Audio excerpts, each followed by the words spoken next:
welcome back to the Caster Desk for Game 3, potentially the final game in a throwing series between RNG and T1. And after that last match, I'm sweating for RNG. Doug, I don't know how you're feeling because T1 is the only team to win after having a major deficit. Off. It's not pretty. Dude, they had a major deficit for more than half the game, and they still won, Doug. Yep. Yeah, I mean, look, they blundered at the end. We all saw it happening, right, where Outer Dragon was coming up. It was the biggest worry for RNG, especially if they weren't able to kind of keep control of T1 in their base. And to T1's credit, they did a fantastic job of basically calling the bluff and running in there, getting that fight, and Gumayusi seeing that pop-off moment from him. It was incredible. And it's just so incredible because, again, both of these teams did not have the cleanest runs to make it thus far. T1 almost didn't make the finals in the LCK. T1 is a team that obviously once they get to the international stage, you believe in them. They have the history, they have the pedigree, but road here, less than pristine. That said, the performance at Worlds, immaculate. It really has been. Great group stage now, already 2-0 up here against RNG. Incredibly difficult game to come back from, but they managed to do it. I wonder if either team will shake up the draft though. But I gotta say, for RNG, they're also a team that didn't look like they were gonna get here, right? Failed to EDG, then Nerdy get reverse swept in the regional qualifiers, and now they have to silence the doubters once more. Can they bring the reverse sweep against T1, or will it all come crashing down in this draft? Does T1 think that Sejuani is a problem, or are they happy running it back? You can look at that game and say, well, if Oner just went straight top to cover this wave, then maybe they could turn the 2v2 and the champions weren't the biggest issue. Could also just take away that Sejuani to stop this 3-man melee kind of skirmish-heavy topside that's just so fast-paced and so hard for the Jace to deal with. Or if they have a better answer to the Fiora. The Jace struggled, but in teamfights later on, Zeus was doing incredible amounts of damage. I'm still incredibly surprised to see this Graves ban coming through from RNG, though. I feel like that would have been a pick that they would have wanted themselves. So it feels like RNG still at least going to stick to the same bans list as we got last time. And I think what's terrifying for RNG is every draft from now on has the potential to be your last draft. We've already seen that T1 are an incredibly flexible team when it comes to bringing out creative picks, and that's a terrifying prospect because they can bring out a composition that RNG have not seen yet. They can show them something new, and RNG are the team that have to leave everything on the table every time they load in Champion Select. There's the Camille ban. We'll see if Sejuani is the first pick. Aatrox is the no-brainer ban here for T1, but maybe their answer is, you know, if they get Aatrox, we can play Fiora into it, get the Sejuani ourselves, but I think Aatrox makes the most sense. No, they're going to ban Fiora. Wow, so is RNG just going to get an Aatrox here and T1 play something like Jax? I mean, that has to be it, right? I mean, it feels like for Breathe, getting the Aatrox is a little bit of a miracle here, and maybe it's a miracle that RNG need to try and pull them back into it. You can see there's a lot of questions going on, though. Like, there has to be an answer here for T1. It feels like they're trying to show that they have some champion prepared for this pick. Is it going to be Jax Sejuani? Is that going to be... Oh, it's Yone! It's Zeus's Yone with the Sejuani. We thought about the Jax because of all of the Jaxes into Aatrox, but Zeus's Yone is locked in. And I'm a sucker for this champion, but this is something you brought up at the start of the day, Cadro. I got to give you credit because you put it on our radar. You said there's a lot of stuff we can expect, but the thing I've got my eye on, the thing I'm waiting to see is Zeus on this Yone. Yep. Champion has the incredible power, incredible snowball. Once he gets ahead, 1-2 item spikes, he is a massive threat. If you cast your mind all the way back to, I think it was Bro versus T1 is when we first got the taste of Zeus's Yone. It was Keria Lee Sin, I believe it was, with Gumayusi on the Senna. Yasuo, Diana, Yone was the top side they were playing, and he demolished his way through that game. But it's a very comfortable champion for him, a pocket pick. There's the Vi from Wei into Oner Sejuani. Is it Xiaohu's Galio? Are we finally going to see the Galio coming through? Doesn't look like it. Please don't go Azir. Don't go Azir. RNG, but it's cursed with it is cursed for RNG, yeah. but okay, looks like it is going to be the Sylas. Immediate answer for FLICKR on the Akali. So again, we're probably going to get that Heimerdinger ban coming through. And compositionally, we have very similar looks for both sides. You've got these strong snowballing side laners. You've got a jungler who can help facilitate early action. Need to see how the bot lanes for both sides round out these compositions. What either team wants to take away. I wouldn't be surprised to see the Renata hit the bench this time around, but it could open up one of the AD carries that RNG opted to take off the board in the previous game. Yeah, Aphelios is another champ that will be really high priority in these 4-5s. They're playing Sejuani support themselves, themselves here, T1, so they can play an engaged support instead of things like the Renata. So I don't think Keria will be very hesitant to play things like Leona Nautilus if it comes to it. We'll see if he opts into it. We haven't seen too much Thresh yet. We'll see if that gets picked on later in the draft. Their solution ban, I think Aphelios is a no-brainer here for RNG. I think banning Heimerdinger doesn't make too much sense because they have such a heavy AP mid-jungle. Yeah, I mean, look, I actually think taking the Aphelios and the Thresh here would be super good for RNG, right? You get great positioning for your Aphelios, you got decent peel, then cook for the likes of the Yone and the Akali, maybe you can help out, but we'll have to see exactly if that is going to be a game plan. Maybe even get Ming going towards something like the Tahm Kench, to be honest. If the Thresh is going to be banned away, maybe it's the TK that they want to go for, make sure they've got that safety from the dive that T1 are going for. Yeah, good Thresh ban there. I think T1's comp is really good at looking for picks, and I think Keria wouldn't hesitate to lock that in on 5, so this helps the blind pick here for RNG. Tahm Kench makes sense, because they can play Jinx, they can play Aphelios, they can play anything here on 5, they can even play Sivir worst case, so I think T1 are very happy just blinding this Tahm Kench now. Do RNG play a Brown lane or something along those lines to deny the Tahm Kench? They go Estriel Karma to get the push, they have a couple of options here. I think it'll still be the Aphelios though, and then it does become a big question mark about what you want to go for. I think the Braum could be really, really good. We've also kind of seen things like Ming's Alistar have also been great as well. That could also be another option. Will he play Lulu, do you think? Is that something Ming would lean towards? Doesn't strike me as a huge Lulu player. I mean, he played a lot in the regular split, right? And it's something that can definitely help out with this Aphelios. Could deal with a lot of the threat that T1 have, but he has favored these engaged champions whenever he gets the chance, and it looks like that's going to be the plan here once more. Ming loves his Leon and Nautilus, doesn't he? He loves his engage, as you just touched on. But have we got a curveball? This is what we wanted to see. T1 have already thrown a few. Soraka not going to be big. The silence is massive against the Yone, the Akali, the Tahm Kench. Huge potential to take over the lane phase. Of course, vulnerable champion individually, but in fights, so incredibly impactful. It does mean, though, the Ming won't be as effective when it comes towards these early roams, and that's where he's kind of been working with Wei in these early stages to try and get things rolling for RNG. So it will come down to, it feels like, a lot of this topside brawl between RNG and T1 once more to see who will come out on top of Game 3. I'm surprised we see a Varus coming out here from Gumayusi. I thought Jinx would be more his wheelhouse, but I suppose they want set up for the Soraka and follow up for these divers of T1. I think it's also, as you say, like just having that lockup coming through from Chains of Corruption. If you hit onto the rest of the team as they try to follow up on Wei's engage, it's so easy then to try and follow through, but we will have to see. This is going to be another brawl. It is, and it's the same thing from Game 2. Top side will be the focus for both of these teams, you expect. The Tahm Kench will get pushed in by the Soraka lane, and I think bots will mostly be in isolation unless either lane is over-pushed. We're going to have to keep our eyes on top side to see if Oner can repeat what Wei did with the Sejuani and melee top. I think RNG will be very quick to defend Breathe on this Aatrox. T1 looking to clean sweep RNG. A historic rivalry. It was 5 games at MSI, but right now T1 holding a clear and palpable edge. Despite that, the LPL fans ready. They want to see more. They want 5 games. Pressure on for both sides. This very well could be the final game of the series. RNG betting everything they have here. They get the Aatrox. They've got the Soraka. Now all they need to do is execute. Here we go. Game 3, T1 versus RNG.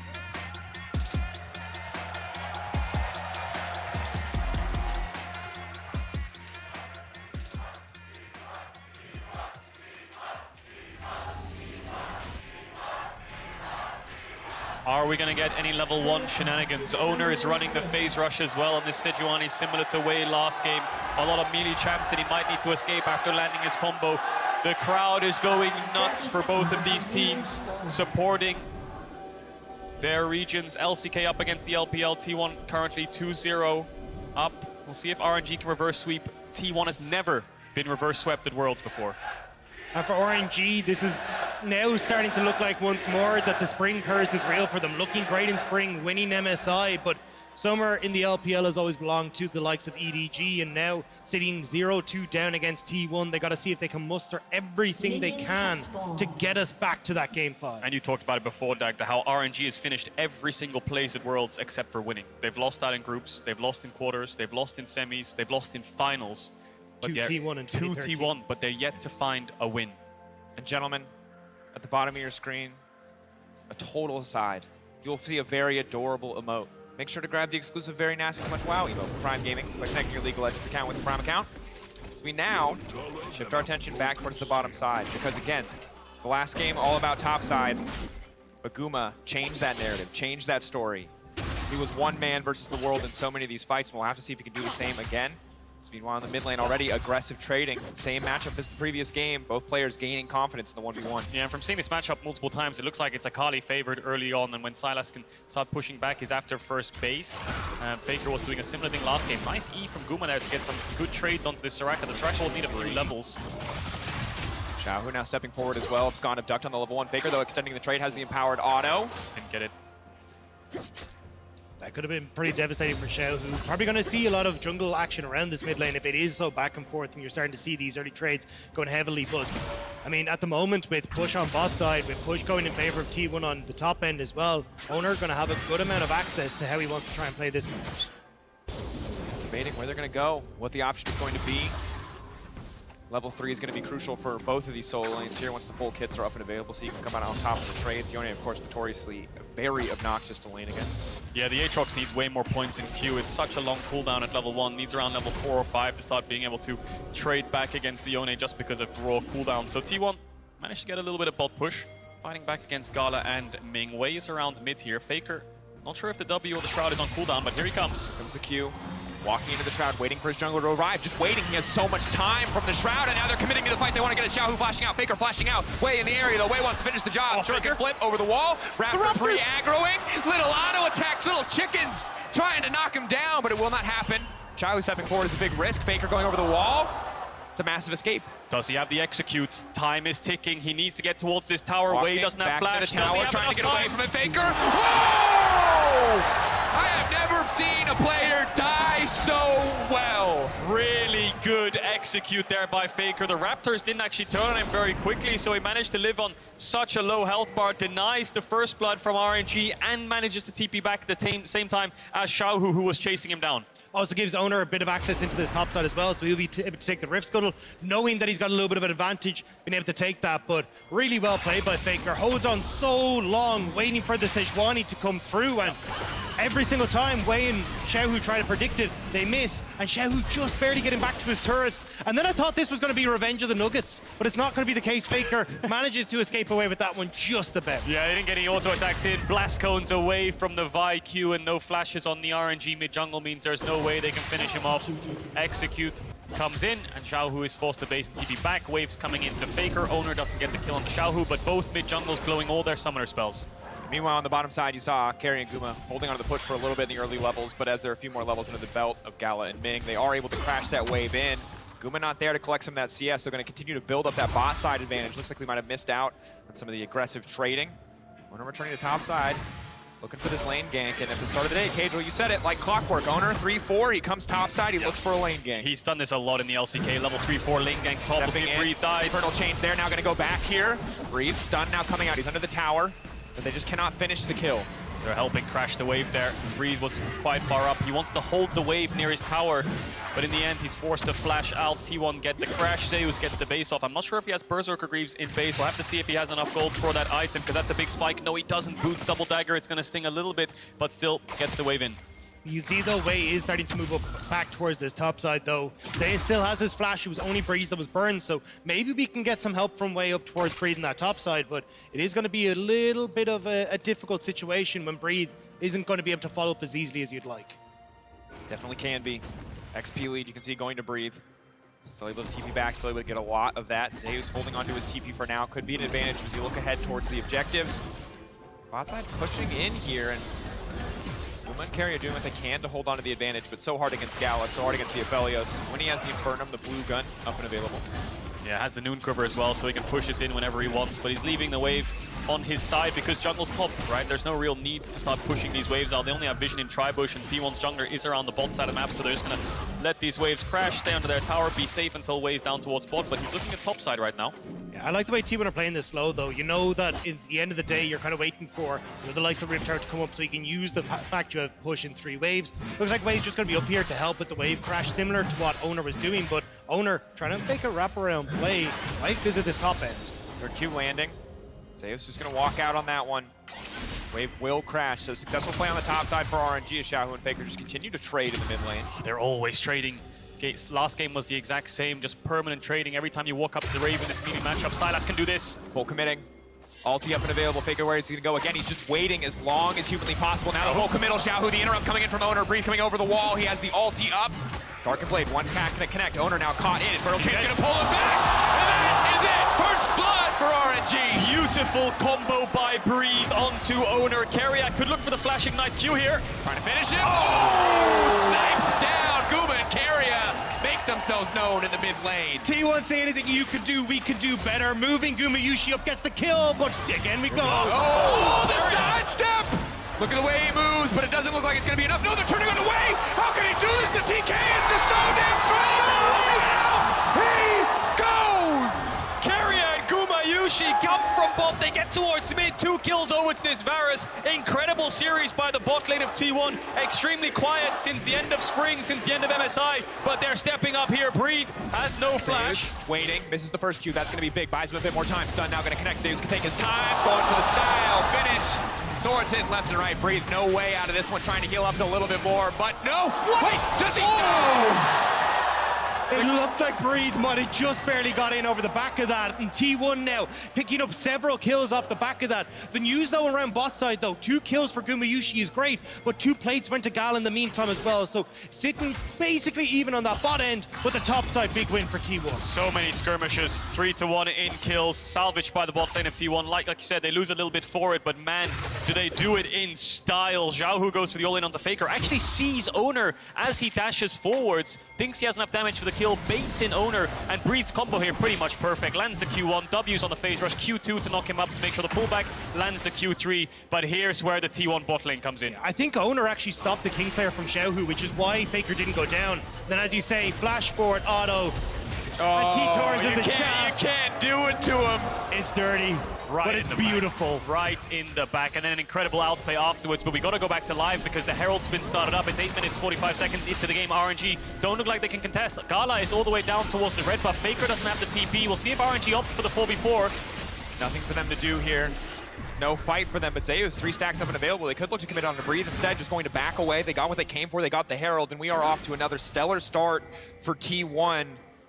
Terrifying, terrifying team to be matched up against. Again, credit to the T1 bottom lane. Every time we say it's going to be about the top side of the map, the T1 bottom lane beg to differ. Is Keria just covering FLICKR here, or does he want to dive bot? GALA has summoners. He's TP'd here with his spellbook. Looks like he's just covering for now, but here comes the W to get the slow onto GALA. See if they can commit to the full dive. FLICKR does manage to land it. Big damage now coming into GALA. He's going to get the healing off the Sever. Bolt flashing out to safety, trying to finish the job. But Keria there to eat up FLICKR. GALA, it's nearly flawless play, but they're just too damn strong. FLICKR, the shield is going to fade away. Keria, the shield!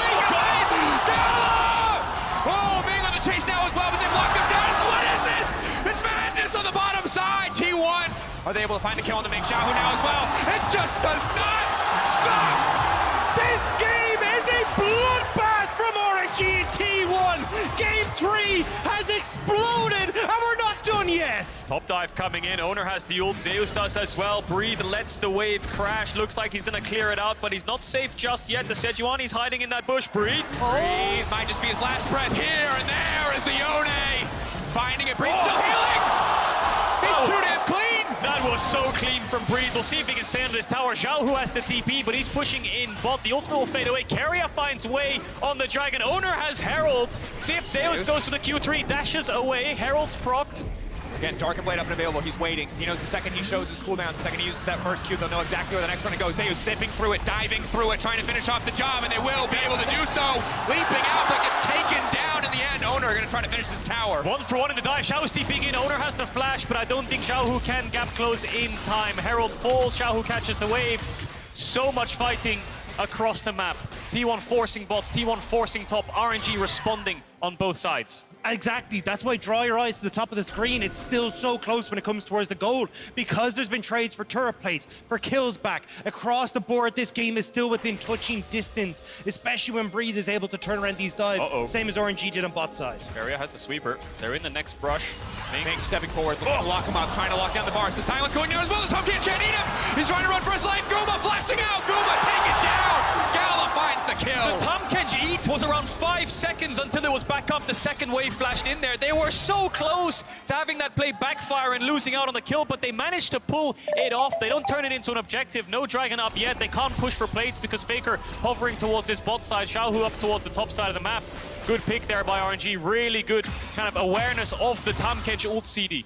And at this World's Championship, we have seen T1 and RNG be the cool, the calm, and collected. And now they are coming out swinging haymakers left and right, and I am all for it. As again, we're getting heavy trades for RNG in the top side, but we have to keep our eyes on things like the Rift Guard that's going to be up in 3 minutes, the Dragon that's going to be up soon as well. It feels like whoever is able to take these fights at these neutrals is going to be able to blow open this game. So much pressure. It's so tense because you know at any moment a fight could break out or 4 people will show up on the bottom side seemingly out of thin air. Just all in each other. Ming waiting over the wall. This is a bit precarious because the Tahm Kench now coming and follow up. Ming caught in no man's land. That's the stun. That's the fault. Keria doesn't quite make it over the wall. Does still get the tongue lash though. That's the stun. And it's more than enough, but now they're looking to get a little bit more. Xiaohu caught out here. Stack first on that one. Flash out to safety. Find the area. They will not pursue for anything else, but Ming caught sleeping. Had the sweeper over the wall there. Oner saw Ming, but there was no reinforcements ring and no flash either. Gumayusi will translate that into a plate. Xiaohu has lost his flash. Wayne knows that GALA is going to be dove and they have no flash on him. TP ready for breathe if they want to commit to this dive. RNG have a response. The Soraka ultimate is up as well. Soraka ultimate up. Gun's way worse in the dive than they were last time, but still strong overall. That's the ulti. The Gale Force out. He still gets hit. But there will be no follow-up. Massive damage coming in from the bars already. Meanwhile, on the top side, the 1v1 Zeus snapping back on the Soul Unbound. Neither side able to get much in the trade. And this is where, again, we're seeing T1 trying to put the pressure on, trying to see if they can be the ones that start off these dives. And at least so far, they've been a bit mismanaged, but T1 still now starting to get control. Look at the amount of vision they have on this bot side. They're just trying to continuously play around Gumayusi now. Well, this is so frustrating on the top side, as you see as well, for Breathe, because constantly... On a ward. Oh, hold that thought. Spotted out. He's gone! The blue smite didn't stop the base. He just got the recall off in time. Gumayusi barely escapes with his life. And that is the difference of half a second. Wei loses the ult cooldown too. That is devastating. But now Xiaohu connects on the chains. Crown gonna fade away. Breathe. On the top side, Oner. Oh, he's dead. Looking to find the play. Breathe. He has to try to find a way. That is when there's just too much CC. Taken out. Zeus finds another kill. Even through the Soraka ultimate, T1 gets first break on this top side, and RNG no response. Wei not there in time. Xiaohu not having the TP. Soraka ult doesn't do enough. Breathe falls. And T1 are just doing a great job of cross-mapping, right? Every time you see Wei or Xiaohu moving somewhere on the map, Oner's going to the opposite side. They don't get the kill on Gumayusi. Immediately, Oner gets a response on top end. And now Zay is 3-1 on his pocket pick in this Yone. Massive in the side lanes. And Breathe was looking like he'd caused a miracle by getting this Aatrox in the top side. But it's no longer the case. He's in so much trouble in comparison to Zeus. And bless him, he's tried his best. He managed to go for the 1-for-1s, but Wei has kind of abandoned him since that first kill up towards the top side. He's just been playing around mid-bot most of the time, trying to match T1's plays, and Oner has been finding these windows, finding these angles to dive, Breathe. Managed to trade 1-for-1 earlier on, but this time he falls. Herald spawning in 5 seconds. Oner is in the area, and no tower behind Breathe means he might just die again. The jungler of T1 collapsing on this top side. FLICKR is around as well on the map. Finding the pick would be massive before the next big objective. FLICKR not going to pursue for anything else. Breathe. Holding on for now. But on the bottom side, Zeus already pushing in. More and more gold going to the back pocket of this Yone. RNG, though, starting the Herald. T1 make these plays to force RNG to one area while they're doing something else on the map. Bot tier 1 will fall. Zeus has the TP. If T1 want to take this 5v5, they can take it. Here comes the TP. Getting ready to kick things off. Zeus no ultimate up and available, but he might not need it. Keria standing on the front line. The silence for the Soraka. Important to track. GALA perfect guns for a fight, but T1 aren't going to give them the fight. They use the TP just to get them off the Herald. Meanwhile, they've already broken bot lane. Purely positive trade for the side of T1. It's just smoke and mirrors, isn't it? But now they're engaging. Locking up breath, Breathe. That's going to be big. Wei now stepping forward as well. Sejuani now making it out to safety. Devoured. That denies the buy. The stun going to follow up. Over the wall comes the Yone. Ming in the midst of the entire team now running, trying to make his way out, but the Aatrox will fall. GALA, the last man standing. The fancy footwork, not enough yet. Tower laid down, perfect guns to try to turn the fight, but for now, T1 massively ahead in the exchange. Huge team fight there by FLICKR, manages to find 2 on the backside of it. RNG didn't have a lot of space to work with. They were stuck in this choke, and T1 chased them down. Zeus gets the initial kill onto Wei, and FLICKR kills the solo lanes of RNG. Also, as you say, Kench, the smoke and mirrors. I mean, Oner's sitting there kind of poking, prodding, waiting to see if he'll engage, but it's Keria from out of vision who gets on towards Breathe, completely catches them unaware, and sets up then for Oner. And this eats from Keria, waits so long to save Oner. Zeus flashed over, gets killed away. Now watch FLICKR in the 1v2 up against these solo lanes. He has so much space to work with, so many targets to choose from. GALA takes down Zeus on the backside, so many shurikens. FLICKR kills Breathe, dashes on the R2 onto Xiaohu. GALA managed to get that shutdown, but incredible team fight there from the T1 mid laner. And from Zeus as well, right? Like being able to zone GALA away from that fight, make sure he can't play in with his team. And Wei, I mean, that's the look of a defeated man on that stage. It's a hard situation to be in. 4K down in an elimination game. Match point for T1. They are not taking their foot off the gas. They're looking to break open. Oh. That's the Soraka caught. The follow-up going to come through. Should be an easy kill. They can't quite finish it.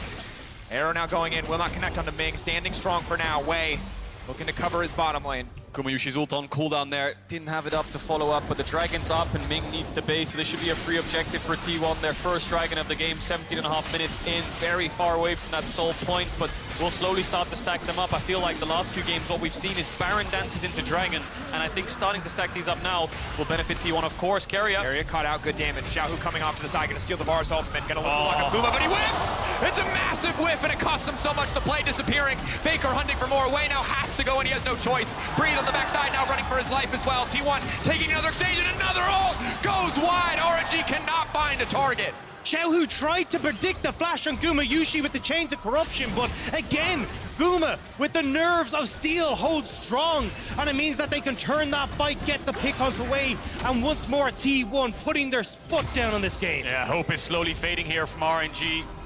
The skirmishes never really going in their favor. It's not over just yet, but they're incredibly far behind. They have no agency in side lanes. Their front line is incredibly weak and so easy to burn through for T1. Their last hope right now is GALA, but it's here where Xiaohu tries to find Gumayusi. The initial sidestep on the E was great, but I think, like you said, this must be a predict flash here because this is incredibly wide. I think it was just movement, actually. I think Gumayusi just dodged it, and Xiaohu thought he kept running in a straight line. Wei has to go in and dies. And for RNG, a team that has 3 MSI titles to their name, it has been the World Championship that has eluded them for so long, but now up against the most successful organization that League of Legends has ever seen at the World Championship. It feels like RNG just don't have enough. Their side lanes are running out of control. Zeus is having full control. FLICKR has full control with the advantages that they picked up. And now RNG can't contest the map as easily as Guma will just get to siege against GALA and Ming. We heard it at the top of show from the analyst desk. FLICKR has never failed to finish lower than semifinals. It's always been semifinals, finals, or a win. And he's looking to keep that legacy alive. So much healing reduction actually on the T1 lineup from the solo lanes means this Soraka and Aatrox will struggle in fights. And on this day, exactly 5 years ago, RNG beat Fnatic to make it to the semis. That was the last time they saw a semifinals of Worlds. T1 looking to make them wait one more year. Herald set up in the mid lane, pressure on for both sides. Everyone on RNG knowing that a single misstep could cost them. Breathe on the flank. The gate goes a little bit wide. They're trying to lock him down. Xiaohu now stepping forward. Keria off to the side, now trying to make it out. Kuma still standing on the back line, and in goes the Yone. The damage is massive. The Soraka healing, will it be enough? But no! The Aatrox falling down. GALA, can he be the difference maker? He takes down the Herald. They're on the retreat, but here... Oh, Keria! Keria still stands. He goes golden. He does it with style. It's a slaughter. It's a wipe on RNG. T1 clean house. Zeus falls, but RNG didn't have the damage to deal with the skirmish. T1 just run them down. T1 are decimating RNG in the best of 5. They're showing that MSI was just a glitch, and they will continue to control and dominate the matchup against RNG. What a team fight. It was just absolute mayhem in the mid lane. So many melee champs on top of one another, but it's Gumayusi that stands strong, and it's Keria's Eat that saves the initial engage up against RNG with the Sylas stolen ultimate of the Sejuani. As RNG was thinking about a Baron there, I wonder. But they choose against it. T1 in the vicinity. T1, they've spent so many years rebuilding. How many different rosters, how many different lineups have we seen them show up to international competition, trying to find the perfect 5, the perfect fit. But in a series like this, you can't help but feel like they are closer than ever to that final form. And you have to wonder if Zeus was just the final piece of the puzzle. Kana really struggling at Worlds last year. Now they've solid in this rookie top laner who's been having a stellar year. Being considered as one of the best tops in the world in your rookie year is definitely one of the biggest feats and achievements that you can get. Well, we're about to find out, right? If Zeus wins this game, he's going to be going up against 369, the other person who can test him the most. So that is potentially a date with destiny that we might see Zeus take that title once and for all, but T1 have to close out this game, make sure that they're able to continue this push through the 3 lanes. FLICKR on top side, Zeus on bot, and Keria is fishing every single time for wave. So 1-3-1 setup here from T1. FLICKR's TP is just about to come back up. They're moving their mid lane push into bot, but there's no wave just yet. Dragon's up in 40 seconds, which will be the exit objective, but they want to force here a little bit. Wave not scared though. Stepping forward, taking a lot of damage here. He's just getting shredded! Gumayusi damage is out of control. He's just so far ahead. T1 pushing down here. Will get this tier 2 that they look for. 30 seconds on that Dragon. I think they can take a base if they want to and come back out to take that one down, but game 1, really T1 favored. Game 2, incredibly close and RNG favored, but game 3, looking like T1 is just demolishing them. Wave falls. The E's from Keria was great to allow Gumayusi to free hit, and then it was Zeus with the E who's just cleaning around with FLICKR. Keria tanks the brunt of the damage and continues to do so, and this double knockup was just insane onto the bot lane of RNG. They're forced back, and even on the tower, T1 just keep going. And usually RNG isn't a team that would just be wiped out, isn't a team that would just give up, but Zeus off on the side, Xiaohu getting knocked down, but Zeus still standing strong for now, looking for the 3rd Q, looking to snap back. He doesn't have the 3rd Q to escape though. GALA can finish the kill instantly. That is the trade back, 1-for-1 in the end. I mean, that's T1 styling on them as well. Zeus looking fantastic, will be the 1-for-1, but I mean, RNG, they haven't been able to muster much of a fight. It was the reason that they were able to get back to Worlds was because they were able to deny the reverse sweep versus LNG. Like, we've seen them come back from these deficits so often, but this one looks like the writing is on the wall as T1 again pick up another Dragon. FLICKR in the darkness, breathing away in the area. Has the blast gun, still wants to go in, still wants a little bit more. He thinks he can one-shot him. Aatrox healing coming in clutch. FLICKR getting locked up. Can they finish the kill? Yes! Yes, he can! Perfect execution coming through there. Keria in the area, now ready to deny them. Going for wave! FLICKR! Absolute madman. Going in, Oner coming in as well. Gumayusi locking him down on the backside. T1 looking to slaughter RNG, looking to take every single thing away from them. FLICKR has fallen, but T1 are standing strong. Xiaohu will be chased down here, trying to pick up the crab. All of T1 looking for him. Pings onto the Baron, though. That is just going to be an easy objective. Weighs down, breathes down with no TP. Ming is down. It's only the carries of RNG that can stop this, but I don't think they can walk in. But how do you even try to fight back now as RNG? Your entire composition revolves around you flying face first into T1, and they are waiting there with open arms every single time. Baron will go the way of T1. And right now, I mean, the fact that they're bringing out things like this Yone, Zeus looking fantastic into this Aatrox matchup. They brought out things like the Heimerdinger. You can see how much T1 has, the depth that this organization has in this squad. And you can see how much has changed in 3 months from an MSI final that was neck and neck, that went the entire way, that went to 5 games, to an absolute slaughter. RNG had a chance in game 2, and T1 took it away from them. But games 1 and game 3 have been T1 from the start. T1 has just been playing with so much confidence this game. Zeus willing to take really aggressive 1v1s in their bot side. Jungle ends up falling, but then FLICKR is the one going in 2v2, 2v3 up against RNG. No real fear in their eyes, and with this Baron buff, they're going to push down onto this top tier 2. T1 going for, looks like a 1-4. They're sacrificing bot lane because they know that RNG will overload and look for a pick. So they want to keep pressure on 2 lanes. FLICKR's pushing in mid, T1's pushing in top, and they can rotate between the 2. I don't think anyone will base from T1 and catch that wave because RNG is now backing away after picking up that tower. Zeus next to FLICKR. Have to be careful. GALA forced to flash. Guma still with ulti up and available. All of his sums. RNG, this is such a difficult hold. So impossible for them to clear all these waves to match all of the pressure that T1 are putting down. And it feels like you need GALA to kind of be the final bit that can maybe carry this. I mean, he has 5 kills. Are they going? Lock up, knock down, Keria holding on to the ulti as long as possible. T1 not taking that as an opportunity to re-engage. Zeus over the wall, laying down a bit of damage, but leaping right back out. I think RNG are trying to get the Tahm Kench eat so that Xiaohu's Sejuani ult can land onto Gumayusi as the next follow-up, but they hit FLICKR. Hitting FLICKR, now trying to take FLICKR out of the fight entirely. Soraka healing already coming down. Keria leaping out of the infernal chains, double stuns. Zeus going in! It is massive! T1, blood in the water, they're ready to pursue, they're ready to end this game.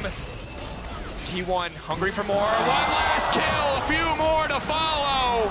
And it is not with a bang, but a whimper that RNG will exit Worlds as they are slaughtered in their own base as T1 look to bring it home. They are not satisfied with old rivalries and fourth seeds. They want #1. They want a shot at the best in the LPL. They want a semifinal, and they will get it as they face JDG in Atlanta, as they break RNG and cross the finish line in the quarterfinals.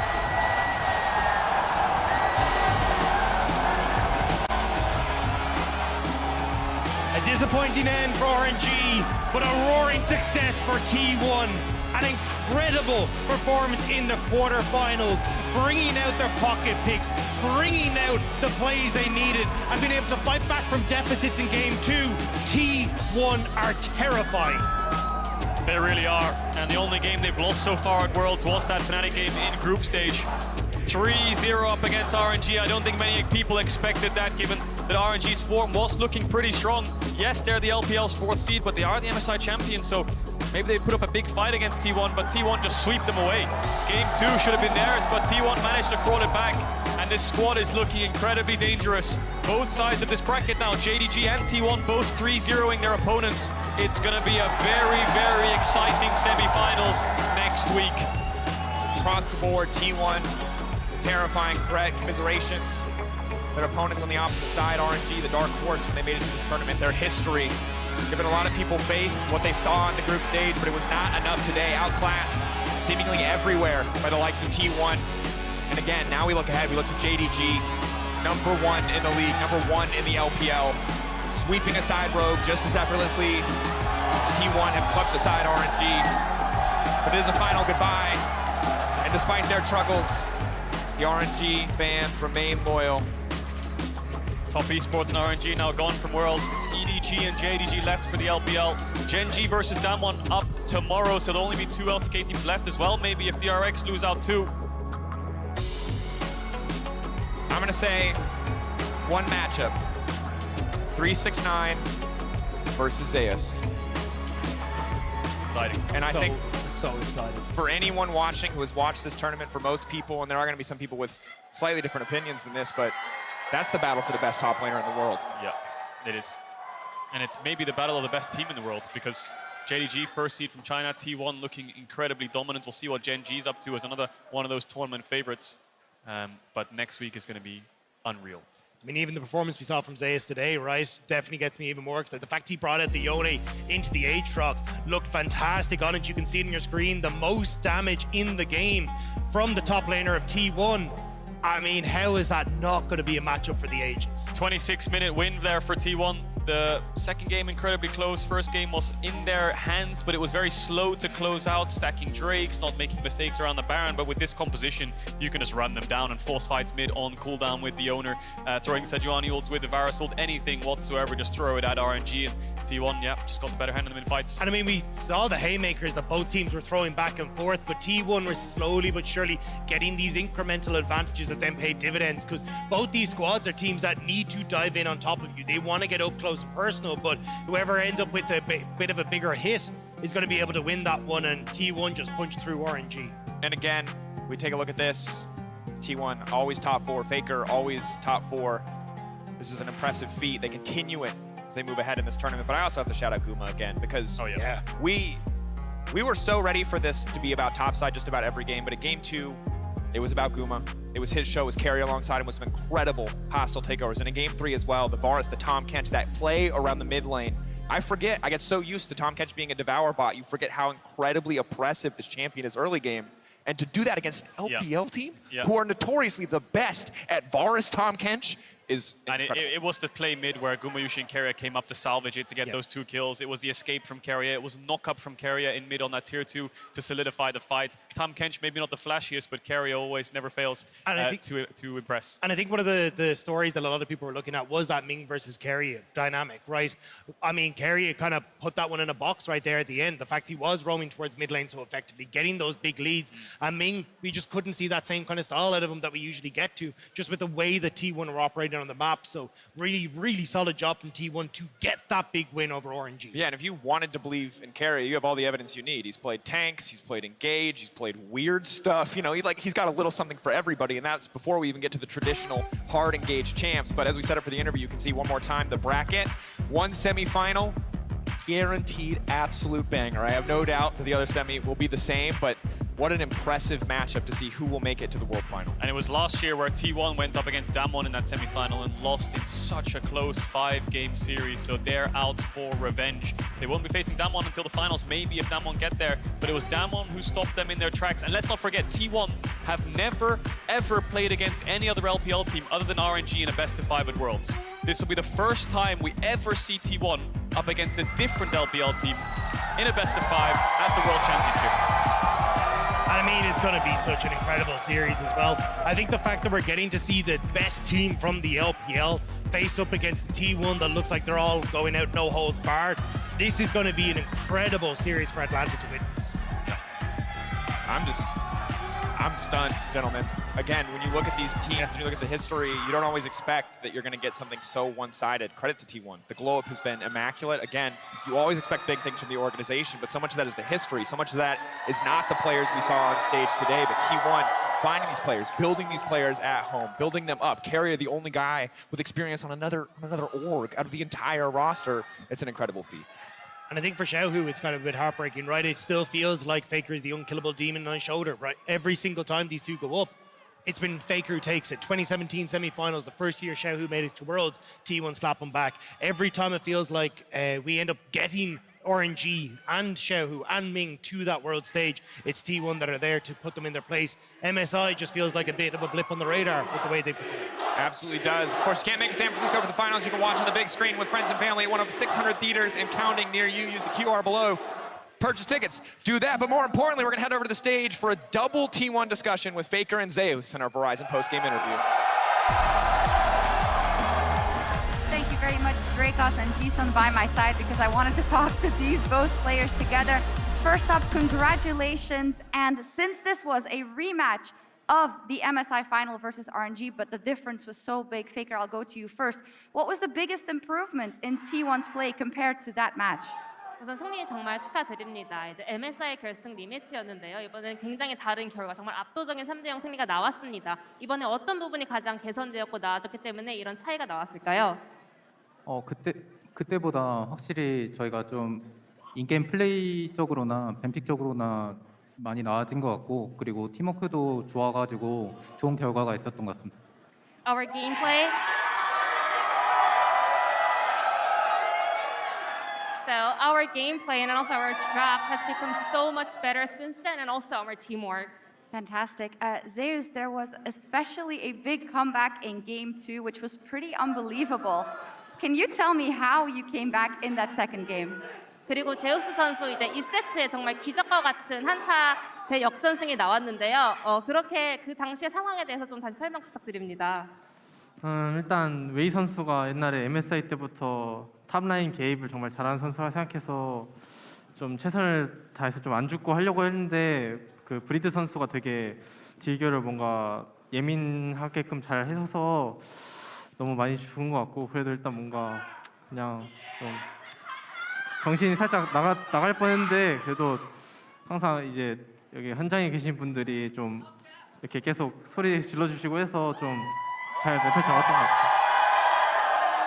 So I was aware that Wei is really good at playing around the top lane because I experienced that in MSI. So I tried my best to not die, but Breathe was doing such a great job trading on the top lane and creating that angle. So I died too many times. So I was almost out of the game, you know. I was losing it, and then, but still we had so many fans out there like supporting us, yelling for us. So I was able to, you know, keep my mentality strong and come back. Wonderful.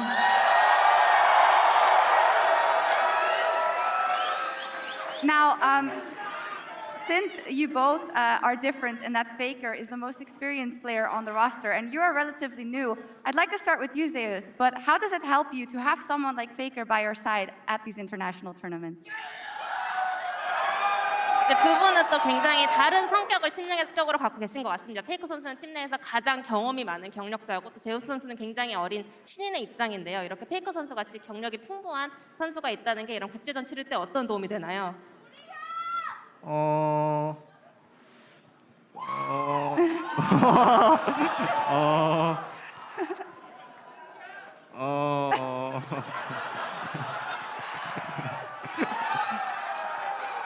아 그냥 이제 얼굴만 봐도 듬직하고 예, 그런 아우라가 있는 것 같습니다. You know, just looking at him, you know, I feel so reliable. He has this aura. Well, maybe it doesn't take that long for FLICKR to answer the other side of the question, but FLICKR, how does it help you to have this younger player, this new player by your side? 그렇다면 이제 반대로 또 페이커 선수 입장에서는 이렇게 어린 또 신인 선수와 함께 했을 때 어떤 또 이점이 있다고 보시나요? 일단 다들 굉장히 좀 자기만의 색깔이 굉장히 강해가지고 그런 것들이 저희 팀의 강점으로 드러나는 것 같고, 그리고 제우스 선수는 신인인데도 신인 같지가 않아가지고 좀 잘 적응하는 것 같습니다. So I think all of the T1 players have their own color and strength. It combined together, it becomes a strong color and strengths of T1. And also Zeus, even though he's a new player, who would ever think he's a rookie, you know? So he kind of gelled into the team really well. Absolutely. Now, FLICKR, when it comes to T1 versus RNG, this matchup has so much history, and you have been in every iteration of it. I want to ask you what you think is the biggest difference in you as a player between the first time we saw this matchup in 2013 and today in 2022. 또 이제 T1과 RNG 둘의 라이벌 매치업은 정말 오랜 역사를 갖고 있고 페이커 선수는 그 모든 사실은 경기를 치르셨는데요. 그렇다면 가장 첫 번째 RNG전 2013년도와 지금의 RNG전을 치른 2022년도의 페이커 어떤 점이 가장 다르다고 보세요? 일단 선수들도 아예 다르고 그때랑 지금이랑 저 또한 많은 변화를 겪었기 때문에 모든 것이 다른 것 같습니다. I want to say everything is different because the players are different, and also I have gone through so many changes too. Next up, next up, you will be facing JDG. Zeus, I want to ask you first. The matchup versus 369 is coming, and I know a lot of people are looking forward to it. What are your thoughts on your opponent for the next round? 이제 제우스 선수에게 먼저 질문 드리고 싶은데요. 다음 4강전 상대는 JDG고 이제 라인 매치업은 369 선수와 함께 성사될 예정인데요. 어떻게 예상하시나요? 일단 진동의 좀 탑 정글이 굉장히 강력하다고 생각해서 좀 많이 경기가 되는 것 같고, 그리고 또 369 선수가 되게 뭔가 부르저나 그라가스 같은 챔피언을 굉장히 잘 따라와서 네, 좀 열심히 잘 해봐야 될 것 같습니다. 네. I believe JDG has a very strong top and jungle duo, so I'm watching out for that, and also especially 369. He's really good at bruiser champion and also Gragas, so I gotta prepare really hard. Okay, it's going to be a fantastic matchup. Final question, FLICKR. You were there for the LCK domination. Lately, though, in the international tournaments, there's been a lot of LPL victories. What do you think is the state of the rivalry at this World Championship? 이제 페이커 선수는 사실은 LCK의 정말 황금기에서부터 활동을 하셨고 지금은 이제 돌이켜 보면 월즈에서 많은 LCK, LPL 대진 속에서 LPL이 조금 우세한 부분을 보여준 적도 있었는데, 그렇다면 지금 올해 월즈에서는 LCK 대 LPL 전력 비교 어떻게 생각하고 계신가요?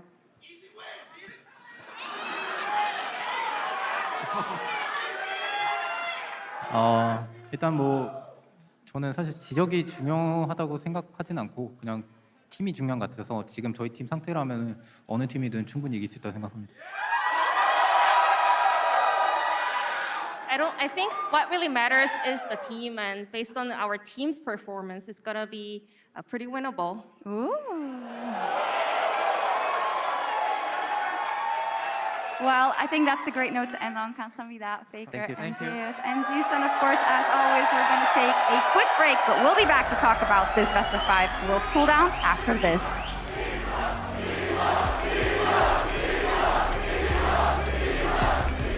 Don't ever say it's over if I'm breathing.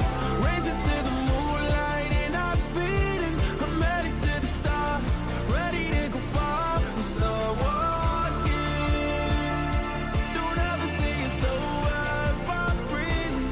Racing to the moonlight and I'm speeding. I'm headed to the stars, ready to go far and start walking.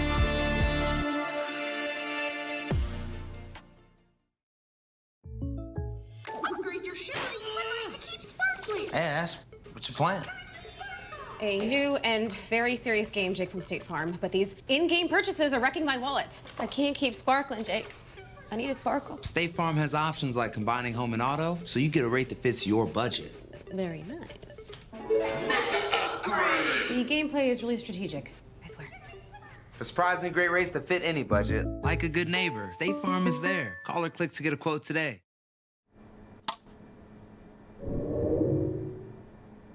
Red Bull gives you wings.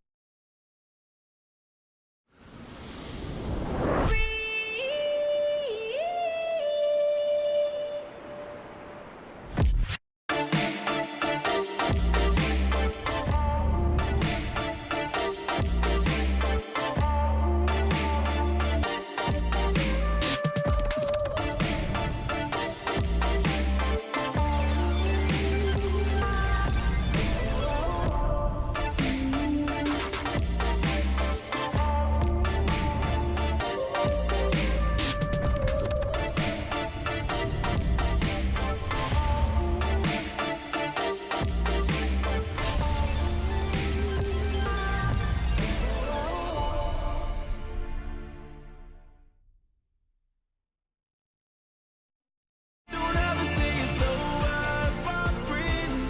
Racing to the moonlight and I'm speeding. I'm headed to the stars, ready to go far and start walking.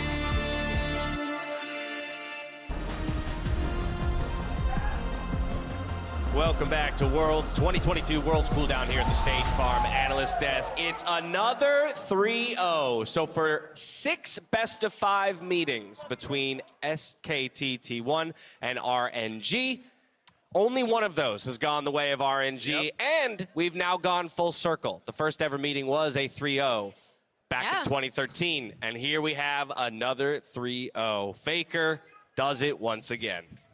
Time is a flat circle. No, I want to call out All the proof you need. Yeah, I know exactly. I want to call out the Tahm Kench pick for Keria because I have a story, and it is that one night I was watching LPL. I forget who was playing Tahm Kench. I don't even remember the matchup actually. And a strong start to the story. I tweeted out. Very well done. I tweeted out that I was like, oh man, like I love LPL Tahm Kench, and immediately Chronicler responded. It was like 3 a.m. my time or something, and Keria, and I was like, oh yeah, and Keria, because he's so good on this pick. He's so aggressive. This isn't even, honestly, he had a phenomenal performance in this game. This isn't even the best Tahm Kench game I've seen him play. He can control an entire game on this, and even though the Soraka pick is good into that, right? And like RNG did have, I think, a good response.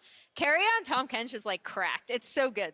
I mean, I know we're just looking at the Game 3 draft, Chronicler, but I would say Keria and his champion picks throughout this entire series were hugely important to the 3-0 victory. To me, it's the story of the bot lane, right? It's Gumayusi and Keria finally cashing in, because at MSI, they just didn't. I think that obviously at the start of the tournament, they were really suffering. As the tournament went on, they were okay.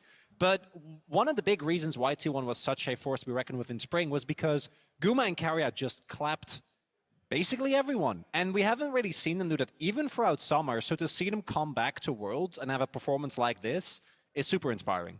Absolutely. I mean, just in general, I think throughout the whole day, Keria so heavily outperformed Ming. Yeah. And that was like, honestly, a lot of what my prediction was kind of hinging on was the fact that I thought Ming was actually going to get out of lane, that was going to be able to affect mid lane heavily. He just did not have the level of performance that we have really come to expect from him. And Keria, not only his play, but his picks, I think were really intelligent in all 3 games. He had critical moments in all 3 games. You really can't ask for anything more from this guy. Like, it was just an astounding series. And one of those critical moments, one of those critical plays came very early on in this scrappy game. Every second counts thanks to reliable Cisco network, and it was Keria coming up big for T1 with a perfectly timed roam to secure a first kill for his AD carry, and then the follow-up 2v2, which he plays on a knife's edge, but plays it to perfection. I mean, this was honestly just incredible. The backstep actually dodging out on Wei's initial Q, the timing on the Gray Health there, goes forward, helps to actually finish off Wei. Gray Health comes back up, the W's back up yet again. He gets out on this one, and this felt like that was the backbreaker when you're down 2-0 and a skirmish goes this bad for you in mid lane. Yeah. You start to see the hope go out of their eyes. And I'm just so happy. I know I've people probably think I'm a broken record in terms of getting really skillful supports on picks that they're super comfortable on. And yeah, exactly. But that it was my is. point, It though. actually That's is. my point. In the hand of Keria, I haven't seen anyone use like the W as aggressively as he does most of the time. He can start and then control entire fights with this pick. Yeah, we have so cool. We have a running joke in the LCK as not everything went nearly as well, but Keria plays engage Kench. Everyone else just plays defensive pure Kench. But it wasn't all smooth sailing for T1. No, I mean, I think this was incredibly well played by GALA, and I will say, I think GALA was a standout throughout the whole series. I thought he actually played very, very well. You know, yes, he was kind of on the losing side of a couple of these matchups, but was a hope for the team even in this one. And this was kind of that moment where like, oh, maybe they can still win, because T1 really had this like Congo line moment where they're just walking in like a bad karate movie one at a time fighting them. And one thing we haven't talked about yet that's going to become very apparent as the game goes on is this Yone pick for Zeus in the top lane. It becomes super important. The Akali Yone is actually something that, while I fully believe that T1 have the capability to play out, is more difficult. And it's such a awesome breath of fresh air to be able to see T1 come up with a composition like this and play it so well. And it's also, Zeus had a really bad game number 2. He was heavily focused, he wasn't able to deal with it well. To then have the confidence of your team to like R1 that Yone and then play as confidently as he did, when this is your first Worlds, to me is mind-blowing. Well, and how good were the Sejuanis in both of the games? Agreed. Sejuani actually crushed top lane both games. You know, it wasn't just about, you know, Zeus versus Breathe. It was about the team game. And in both games, the Sejuani, you know, 2 and 3 was really coming out on top. In this one, it did feel like Wei kind of abandoned ship on top lane very early. I didn't feel that Breathe was so out of the matchup that they couldn't have fought 2v2. But when you're left on an island in this 1v2 against Yone, who's going to outscale you very heavily and also has incredible backline access to pressure the Aphelios and the Soraka, it was always going to be so hard for RNG to play out these team fights. And with how much melee topsides we've seen, I'm wondering, especially on the other side of the bracket, whether the Poppy is going to rise in priority, because so much of this Sejuani with double melee has been super big in the early game. And I think the big thing to like revisit why I thought this was going to be close, you and I talked about, you said 3-0 because whichever team was able to execute their play style correctly was going to look very one-sided. I said 3-2, but I expect the games to be one-sided, and that obviously did not happen. No. One thing I absolutely want to give T1 credit for that I didn't really see them execute nearly as well until this series was their looks towards side lanes, their ability to actually make these cross-map plays, and that's going to be such a boon for them going into a matchup against JDG. Well, T1 with the victory, we'll have plenty of opportunities to celebrate them. We'll celebrate them a little bit further in just a moment. But while we do that, it is our chance to say goodbye to RNG, and we're getting a final few thoughts from Xiaohu in our Verizon post-game interview. Thank you very much. I'm here to get a word from Xiaohu. First up, of course, Xiaohu, I'd like you to ask you, what do you feel went wrong in your perspective today versus T1? 那第一个问题要问到的是，可能在今天面对 T1， 小虎觉得哪里可能做的没有那么的好呢？处理的没有那么好。其实今天来打这场比赛的时候，我就是只希望大家就是尽量打好就好了吧，因为其实大家的就是身体状况都没有调整到最佳吧，但是今天。一盘都没有赢下来，我觉得还是比较可惜的。To be honest, before today's game, my only hope is we can just try our best to show our level of performance because in terms of the health conditions, we didn't manage to adapt to a very good health level. But I still feel a very pity that we didn't manage to get a single game for today's matchup. When looking back at the whole year, I think it's safe to say that RNG has had great successes, most notably at MSI. How do you look back on your year as a whole?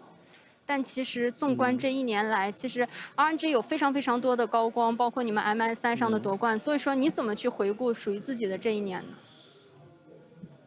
呢？我还是觉得非常可惜吧，就是以一个这样子的方式，就是结束了这一年，还是比较感到很遗憾。So I really feel very pity that we just ended up this year and in this way. I still left so many regrets. Okay, is there anything you'd like to say to your fans? 有什么想对粉丝们说的话吗？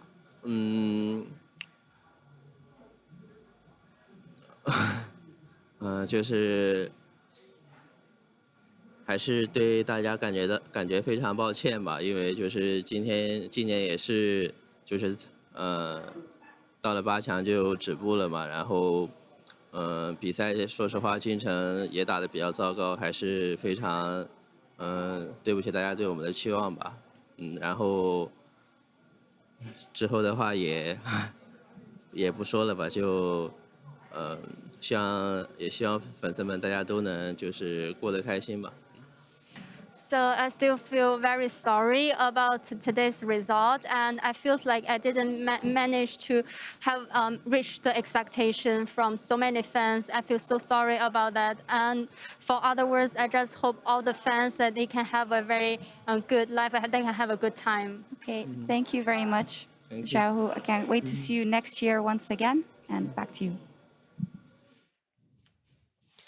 Thank you very much, Shocks. My heart absolutely breaks for Xiaohu and the rest of RNG, mostly because we talk so often about how decorated this organization is, you know, second only to T1 in a number of ways, but the thing that still eludes them is that World Championship. No other team has as many MSI titles, but they just seem to miss the mark, Azale, when they get to this stage. I know, it's so strange, right? Because I think, you know, in the early years, it was like, well, the LPL just can't really compete with the LCK, so of course you haven't won Worlds, but now all these LPL teams have been picking up World titles, and they have never really been able to kind of get it done at Worlds. It is a little bit strange. I think some of it you can maybe explain away by matchups that they've run into, and maybe sometimes it's like they're not performing to their level or whatever, but it's enough years in a row that it has to be really, really frustrating for Xiaohu, who knows that he is capable of playing at that level. That's the thing. Of all players on that squad who knows that he is capable, he's been there it's whole going to time. be that guy, absolutely. And so while it isn't this year, as Shock said, we look forward to seeing them back on this stage in just 1 year's time. As we kind of refocus back towards the tournament itself and T1 moving on into that semifinal against JDG, I will note for everybody that T1 has won the coin flip, and they will have side selection against JDG. For those of you who are curious, all of our semifinal matches, no matter the seeds, do coin flip for side selection, but we will not know their side selection until 10 p.m. Eastern, 2 days before each match. That's when it will become public. And I don't know what side select. I am guessing they're going to select a blue side. You would think. But in fairness, I did like a lot of their responses on red side, right? Like 2 of their wins came on red side. They have the flexibility in the top lane. And additionally, I'm so excited to see 369 Heck yes. versus Zeus.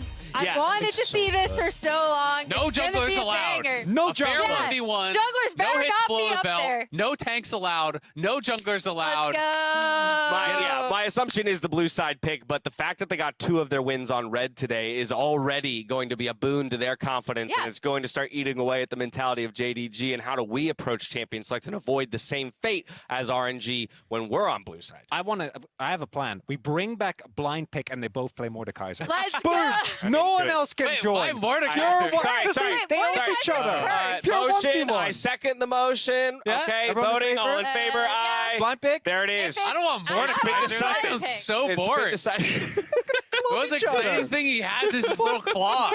Wait, where's Why not like? What about just more- no one else more- is allowed to go there, and it's like more- Fiora versus Fiora. Mortalception.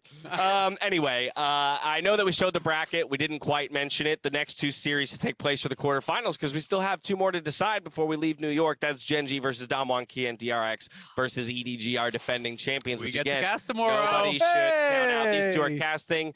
Emily, I'm off. You get tomorrow off, so I've got It's a gonna be a whole banger. new slate of analysts Bunch for of tomorrow's. schlubs That's just a bunch of shipped schlubs in here. The B Bunch team. of no names. That's probably I'm like just some kidding. basic I people. love you. Whoever's on my desk tomorrow. I love you all. All right, that's Doesn't going to even do know it who for you us are. here at the Hulu Theater. Don't listen You to him. think I look ahead and stuff? Come on, bro. All right, now on behalf of myself, the Casters, entire broadcast crew, thank you so much for watching. We'll catch you tomorrow for more Worlds. Until then, stay healthy, stay safe, and be good to each other. Good night. League fans here in New York City and across the world, make some noise! Reaction all ready to go in. They're going to try to burst down one target. Blow him up! But the reset has money in the bank, baby, because Wei, he's taken Zeus's body, and he's looking to finish the job. Going to the wall, one more, he's going to pick up the grapes. He can lay down the smoke screen. Xiaohu on the backside. Faker. And it's reset!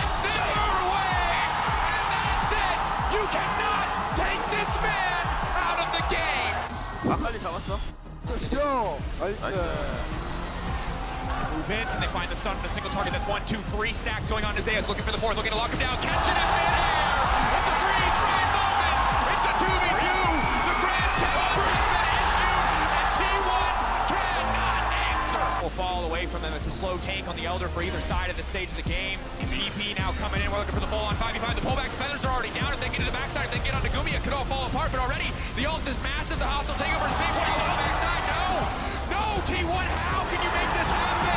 You are absolutely slaughtering RNG T1 when it matters. They stand, they deliver.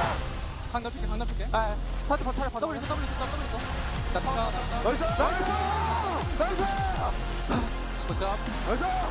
Faker, GALA, it's nearly flawless play, but they're just too damn strong. Faker, the shield is gonna fade away. Carry the shield, GALA! Oh, Ming on the chase now as well, but they've locked him down. What is this?